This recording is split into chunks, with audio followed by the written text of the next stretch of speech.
All right. All right. Should we just kick this off by calling TJ? Yeah, maybe. I feel like we should. Okay. Call Tyler. Hello. TJ. What's up? What up, man? Hey. How are you? Good. How's it going? Good. Do you have a second right now? What? Do you have a second to talk? Yeah. Hey, y'all. She's Hannah. He's Greg. She's adopted. He's not. She's black. He's not. And this is The Fake Siblings Podcast. Growing up as adoptive siblings presented unique challenges. That's not your real brother. How long have you been dating? The realness of our siblingship was often called into question, and we want to talk about it. Because despite it all, we've always been super close. And ain't nothing fake about that. So the question that I had, or that we thought of, was my question was, how did you end up with the tiny room at the farmhouse? Tiny room at the farmhouse? Yeah, how did you end up with that room? Because Greg called. He gets the biggest room, the big room, because I got because I had the big room in the last house. Is that what it was? Yeah, that's what I remember. Okay. So we were trying to think, because I was like, was Tyler even there? I'm wondering if you were with friends first for the first visit, but do you think that all of us were there and I called the big room because I was... I had it in the last one. Okay, that sounds right. But also, because I was going to be leaving the house first, it wasn't the worst plan either. I told you that was part of the rationale. Was he was graduating first. I'm really thankful for you having processed this and not holding any animosity for me. Because when Hannah said it's because you were going to be leaving the house first, I was like, yeah, but that's 4 years later. Yeah. Oh man! All right. Because we got there and Greg was like, "Tyler got the big room in the last house, so I get this one." I do remember that you definitely called dibs first. I definitely also remember calling dibs first. I'm so sorry, Tyler. It's fine. Oh yeah, our topic for today is birth order. So, talking about what it's for us, our specific birth orders being the middle and the youngest. But do you have any insights on birth order? And being the oldest child also a child of adoption. How did it feel being mom and dad's guinea pig? Well, I don't know. Some of it was, because Greg and I are so close in age, it was and Greg was sort of a surprise too. Remember, do you all remember the story when I was like, oh yeah, people used to think Tyler and Greg were twins. Yes, I do remember that story. This is great because we're doing Mary Louisms. Yes. Are definitely showing up. Yeah. So, even though I was technically the older brother, and I guess there is 11 months, which is a big gap in child development, year, age, time. But it was, yeah, some of it was going to college and stuff, being the first one gone, it was kind of weird because I had no idea of what the hell to expect there. Yeah. But I think that's kind of with everybody, sort of. Nobody really knows until you get there. I don't really think of anything that, immediately right now that was, glaringly different than, or, that obviously, this happened because mom and dad didn't know any better. Or, I was the oldest, so I was, the guinea pig trying this Fair out. enough. Mm-hmm. So I feel all of it was kind of you figure it out as you go. Yes. As the parent in the If room, that makes I can any sense. attest that that's exactly how you feel. Yeah. Hannah, you have Caleb, but Journey's growing up experiences, I imagine a whole different ball game compared to For sure. Caleb's growing up. So, if Greg and I were the same age distance apart as you and me, Hannah, I think I would have more be able to pick apart, be able to spot differences in the way they raised us than if we were 11 months apart. If that makes sense. Yeah, no, that makes a lot of sense. And y'all often reminded me of the ways that I was raised differently than you guys were. You'd be like, we weren't allowed to do that. She could jump on the trampoline. What's wrong? Like, yeah. Well, because we did it and we didn't die. So mom and dad were like, oh, I guess she can do it. She won't die. privileges. There you go. Yep. Congratulations, Hannah. Privilege. Check your privilege, Hannah? What'd you say? Check my privilege? Oh, yeah. I know. I too need to check my privilege. We were talking about that too. Just today. Amazing. So, Tyler. What's the podcast about? It's about our sibling relationship. Oh. And yeah, I mean, I think we would love to have you on pretty regularly if you have interest in that. Yeah, that'd be cool. Sweet. Hell yeah. Yeah. All right, man. We're gonna run, but we'll keep you updated on scheduling moving forward. Yeah. Okay, sounds good. Nice talking to you. Yeah. Good talking All right. to you. Love you. See Love ya. ya. Bye. Bye. Yes. Sweet. That's like the coolest thing that happened today. Yeah. So y'all just met Tyler, TJ. Yeah. That's bro. So when you all ask Hannah If I have, if she I wishes have she a had an sibling adopted that was sibling. also who was adopted. I have one. His name is Tyler. And he's the oldest. And he's the oldest. And the prettiest. And the coolest.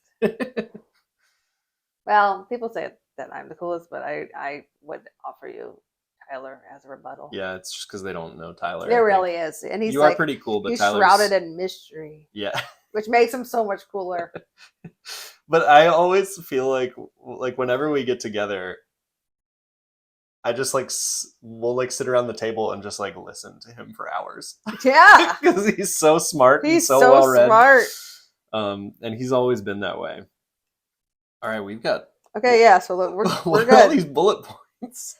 All the bullet points are the characteristics of the different birth orders. Oh, all right. Okay. Middle children. Let's talk about middle children. Okay, so the theme of today's episode is, if you didn't hear on the phone call, is birth order. And we thought it would be an interesting topic to continue to establish our relationship. Introduce you guys to us. Uh-huh. And so if you're unfamiliar, birth order theory is, I know that I read a book by Dr. Kevin Leman, who actually is a dad of a friend of mine. Okay. I didn't know this because my friend Hannah, she, I know all the Hannahs. My friend Hannah, I met her through the world of adoption. Uh-huh. She posted something about Kevin Leman Jr., which is his son, because I read his book, and he references his son and his daughter Hannah, which I didn't put them together, but neither here nor there. Sure. I just remembered his name and the fact that he had a junior, and that the junior worked in Hollywood. And so I saw her post something with him, and her last name, she's married now, so it's no longer Leman. So she posted something about celebrating Kevin because he was working on the game, Ellen's Game of Games. Okay. And I was like, Kevin Leman? She was like, he's my dad. And I was like, oh my God, wow, I'm a fan of his. Anyway, I read 2 of his books. But yeah. Shout out to Kevin Leman and Hannah. I still don't know who Kevin Leman is, other than Anyway, a published author. he wrote a book called The Birth Order. I can't remember what it's called, but it's anyway. Let's go name dropper. Come on.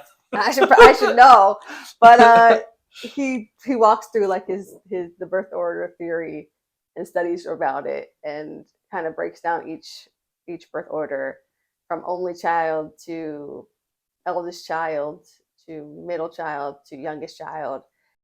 I thought it could be a cool topic for us as siblings, and for you all to think about, and to let us know what your birth order is, and if you actually feel like any of the things that we talk about resonate with you, given your birth order. Mm-hmm. Yeah, and I guess also just interested to know, there are also lots of things about children who are adopted out of birth order, and what dynamics. We are just interested in hearing your stories here, and maybe you can compare your experience in birth order to ours. Yeah. Throw us your thoughts. Throw them. Throw it. Okay. All right. You want to talk to me about middle children? Ask me Yeah, I questions? should. Okay, so Greg is the middle child, and he is the sole middle child. Apparently, Yes. apparently yeah. there's a difference Right, because like if between there are being 4 or like, 5 or 6 kids, yeah, I saw that. I Yeah. didn't like dive into it because it's not our experience. yeah, But, But I there- am the only middle child, yeah, and like legit, because like as you heard in that phone call, Tyler's our oldest. He was adopted first, so I came afterward, and yeah. so we've just been operating under. I'm operating under legit middle child syndrome. I don't So think serious, syndrome. yeah, I don't think so Okay, either. so here's what I found about middle children. It says middle children may demonstrate the following tendencies. Middle children can feel life is unfair, can be even tempered, may feel unloved or left out, may not have the rights and responsibilities of the oldest sibling or the privileges of the youngest, may be adaptable, can be impatient, may be outgoing and rambunctious, may treat younger siblings more roughly, can feel squeezed in the family environment. Yeah, I mean, so I think a couple things right off the bat. I've had to do work as an adult of like trying to rid myself of a victim mentality. I don't know that that's like a middle child, like because I was a middle child. And I think like definitely, I understand a lot more about, my privilege as a white man, as a white cis male, all of these things. And so recognize that life has been much more fair to me than unfair. Yeah. And probably, at the expense of others at times. I don't know. What are your thoughts? I think, okay, when I was reading this, things that I felt like resonated with me about you were. I am even tempered and adaptable. I was about to say that. I am definitely those things. My 2 things were he is very adaptable. You're very like, I think that we all are. Mm-hmm. At times to a fault, for sure. Yeah, sure. for sure. But like we're very accommodating and very like good at making adjustments based on the environment that we're in. Mm-hmm. Yeah. In a way that I think is good in a skill, but also, yeah, like you said, maybe too, sometimes not the best. Mm-hmm. And the other thing was, yes, can be even tempered. I don't know. It's funny because I think of myself as like even tempered and adaptable, and I'm like, am I boring? And maybe. I don't think you're boring. I want to talk more about you. I don't think you're boring at all. Well, that sounds like a middle child thing. Like, let's not focus on me. Yeah. I have much more to think about you. I also feel like it says they may treat the younger siblings roughly. No, you're really, really, really gentle. Nah, you've been my girl from the jump. I mean, like in a way that honestly feels like weird. Not weird, but like I just feel like you guys did like do Big Brother things sometimes, and like, well, that was Tyler mostly. I think that I egged him on, and You I definitely did sometimes. laughed And about you it. definitely laughed, and you did still do some Big Brother things. But I think when, as a parent now, I'm like, I don't know. I feel like we were saints. Yeah, right. I really we're do. definitely probably forgetting the times that we. I'm sure we were. We also were not. But I think that like when I think about like how my kids who are the similar age difference as you and I, how I see both things, but I feel like how they just get at each other. I'm just like, this is not how I remember it. I mean, I think some of that's a tribute to you too, because I think that you were a pretty like easygoing little sister, and you didn't like poke or prod. I don't think that you were particularly like annoying in a day-to-day basis. No, I think I've maybe had seasons of being annoying. But yeah, I didn't do a lot of like the little sister isms. Where Journey, I think, kind of does maybe a little bit more of that. Oh, she do. Yes. I think actually, speaking to maybe Journey being a little more pokey proddy, annoying is a good transition into you as a little sister. Yeah. So why don't we get to you? Let's stop talking about Okay. me. Fine. So some of the traits of the youngest child may include the following. Maybe charming and outgoing, can be an attention seeker, behaves like the only child, feels inferior like everyone is bigger or more capable, expects others to make decisions and take responsibility, may not be taken seriously, and can become speedier in development to catch up to other siblings. What comes First to your impressions. mind? Okay. You go first. I mean, yeah. I think a lot of these are true. I think that I was not outgoing. I mean, I was socially, but mom often, and I kind of agree with this, characterized me as like a shy kid. Mm-hmm. And I remember mom was very outgoing and very extroverted in a way that I didn't like. Mm. Or I remember being like, "Why is she doing so much?" Mm-hmm. You know, or like just feeling like I didn't want to get the attention sometimes. So as I've like developed as a young woman, I found myself becoming more and more like mom, in that I am extroverted, Mm-hmm. and I do like. I don't know if mom was doing it from a place of, I'm not saying that mom was doing it from a place of attention seeking necessarily, but like she definitely was very extroverted and very social person, and it Mm-hmm. was like a very common thing that we were out and about, like the grocery store. If mom overheard somebody saying something or saw something that she liked about someone, she was gonna say it, or she was gonna turn around and be like, I'm sorry to eavesdrop, but I heard about that too." Blah blah blah Mm-hmm. blah blah. And as a kid, I remember being like embarrassed by that. Mm-hmm. But I was just a very easily embarrassed kid too. Do you do that now? Oh, for sure, 100%. Um, Have any funny stories about reactions? Because here in Minnesota, you are expected to kind of fall in line and not listen to, or not, at least not yeah. chip in about overhearing others' conversations. Maybe that's not your experience, like No, with I your do group of see friends or at that. church Yeah, or things like that. But not necessarily in my social circle. I feel like a lot of Minnesotans that I meet tend to appreciate Brett and I's directness. mm-hmm. Like they see it as like a refreshing thing. Mm-hmm. Um,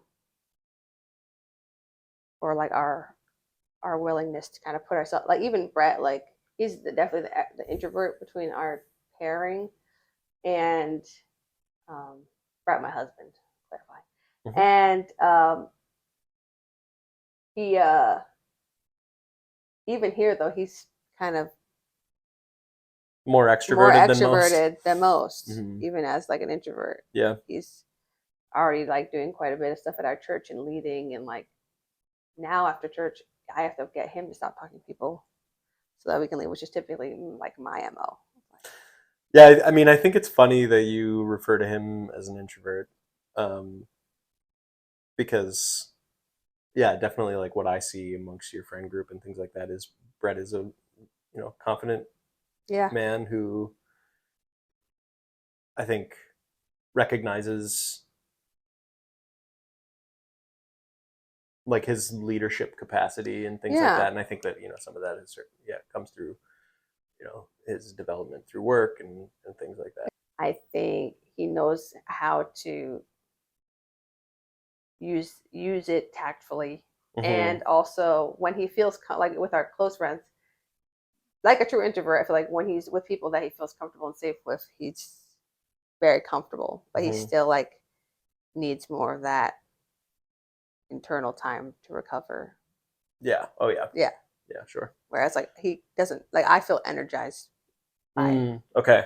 And that's really like where truly outgoing is. Yes. Is like, do you get that energy from those interactions Yes. with people, or does it sap your energy? Yeah. It's like, yeah, if we have like a gathering, I'm like, yeah, let's go do some laps. Like I'm just super excited. I love people. Well, I think it's cool too. I mean, so charming and outgoing, check. You are those things. I suppose. And I think like I think that like majority of the time you're not attention seeking. But I think that a Yeah. couple things I remember, like when you were in large groups, maybe a little more so, as a kid, Yeah. you would like try to grab attention. And I think that some of that also had to do with like you maybe feeling like you needed to like establish yourself as black girl amongst. Yeah. I don't want to No, fine. put those Yeah. thoughts out there, but I think that some of that was related to like who you were. Yeah. No, I definitely think I'm attention seeking. I wouldn't have 30-some thousand followers if I wasn't. Well, and that's because I don't think that you're attention seeking. I don't think that I'm an attention whore necessarily. I think that I have lived an attention whore's life in my past life. Okay. I'm being honest. Like, I just think, like college. Yeah, I think that Yeah. like adolescent Hannah and early college Hannah was definitely a pick me. Okay. For sure. Pick me girl. For sure. Okay. Not a girl's girl. Yeah. Pick me girl. Yikes. Yeah. Okay, I could see that. Yeah, like not. And so, and a lot of that was just because I was really starved for attention and validation. From your peers. I got a lot of attention as a kid. So growing up, I really hated attention because I got a lot of unwanted attention and attention that made me feel weird and alien and not good. And so I was starved for positive attention and the validation. And so as a young lady, one of the easiest ways to get positive attention is to boys. Mm-hmm. And sure, I would say like, now that you're married woman, yeah, mother and things like that, you've been able to channel that attention seeking, I think, into. Now it's more so about things I want to bring attention to, not so bringing attention to myself. Yep. I would agree with that. Yeah. And so I think that comes from like me building self-confidence and becoming more secure in myself, where I didn't need the external validation, but I can still use like my desire to engage with others and to have attention, to bring attention to. Yeah. Stuff that I care about. Which I think, that's like the sign of a, I don't know, good human, good person for our society, somebody who can like recognize an issue and something that needs attention and decide that they want to utilize their social capital for that. I think that's cool. I respect it. We wanted to connect the concept of birth order to adoption at large. And I don't think I spent a lot of time on this, but the one thing I did think about was how Mom did tell me that her and Dad like had intentionally chose not, when they were adopting the second time, when they were adopting me, they had intentionally chose not to disrupt birth order, and how that was kind of like no in the world of adoption, that it could be potentially not good for the kids you already have to adopt a kid that would disrupt the birth order, which would be hard for you guys because you guys are so close in age. Right. Like, put a middle child right in the middle, like 8 months difference or whatever. Yeah, no, but it's also interesting because like in our research and reading, we also found that that school of thought has shifted a little bit. Yeah. So they don't always necessarily think that, It's changing like a birth never order thing. is like a for sure bad thing. So we're interested to know what your experience is with birth order. Do you feel like you are oldest, middle, youngest child, and do you take on those what's the word? Traits, characteristics. Yes, thank you. Do you have those characteristics? And I would also wonder, like, if not, do you feel like it has anything to do with the dynamics of if you're an adoptee? Like, I wonder if they feel like it's because of, if you feel like that changes it at all. if adoption changes it? Yeah, like if the dynamics of adoption could make an only child maybe feel like the baby, or I don't know. I'm just thinking about how that could potentially, in certain family systems, dynamics could. Anyway, let us know. Yeah. Yeah, so I don't know. I think we've like very much covered birth order and how it relates to us. Yeah. I'm sure that more things will come out and we'll have more stories.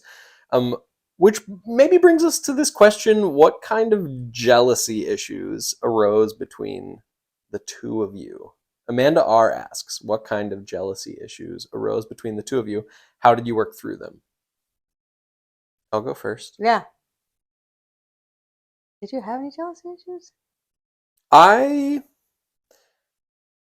I don't think that like jealousy or envy was.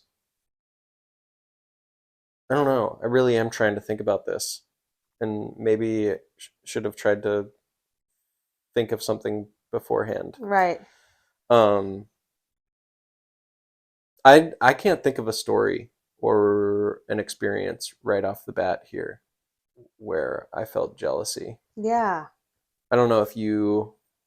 Not like in a real way. Like I feel like my first reaction to this question was no. Hmm. Didn't have any jealousy, especially when it came like because of, like adoption. Like did like people sometimes will wonder if I was jealous of Greg because he was my parents' biological child. No, nope, they're Why not. not? I didn't want to be white. Mm. It was something that was like very um Did we talk about that last week? important to my That like identity. that there was a brief time where I Yeah, you also did talk didn't want about to be that. white. I feel But like that's the only like jealousy thing, and yeah, I but don't I'm know if like that that's was not like even jealousy, jealousy and though. also I like don't really remember feeling that way. I just remember the story. Yeah, where I'm like I don't necessarily feel like that was jealousy. I think there was some competitiveness sometimes. Sure. So maybe more like a rivalry at certain periods, but not jealousy. I don't ever remember feeling like I wanted to be. I mean, actually, it has nothing to do with adoption, but like I was jealous of how successful Tyler was socially. Mm.